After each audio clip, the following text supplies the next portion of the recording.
जून जुलै 1665 प्रसंग आहे. औरंगजेबाचा दरबार भरलेला आहे. औरंगजेबाच्या दरबारामध्ये औरंगजेब समोर बसलाय, समोर सर्व सरदार मंडळी बसलेली आहे आणि दरबाराची शिस्त काशी कडक आहे. जर कुणाला बोलायचं असेल तर तोंडावरती रुमाल धरून बोलावं लागतंय. कुणाचीही मान वर खाली नाही पाहिजे. माना सर्वांच्या खाली, पायात कुणाच्याही चप्पल नाही. सर्वजण झुकलेल्या मानेने उभे, बसण्याची परवानगी सुद्धा कुणाला नाही. आणि अशा दरबारामध्ये एक 8 ते 9 वर्षाचा राजकुमार आलेला आहे, राजपुत्र आलेला आहे.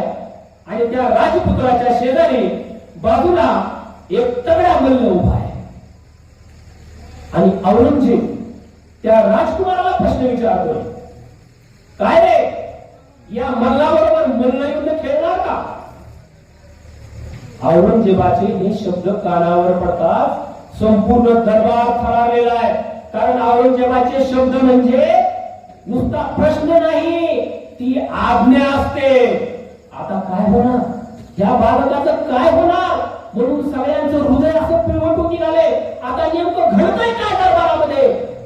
इतका कट्टर औरंगजेब होता आणि सर्व दरबार थरारलेला आहे.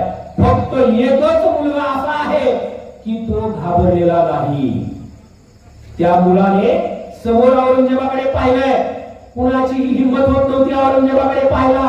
औरंगजेबाच्या समोरून जाता कुणाला येत नव्हतं. जर जायचं असेल तर त्याला पाठ दाखवायची नव्हती, असा शिकस्त होता त्याच्या दरबाराचा.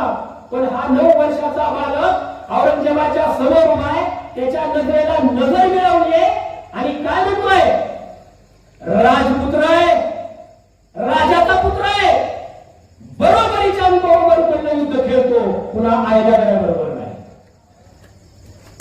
औरंगजेबाच्या दरबारात त्याच्या समोर त्याच्या नजरेला नजर भिडवून त्याला खडे बोल सुनावणारा तो राजपुत्र म्हणजे संभाजी शिवाजी भोसले.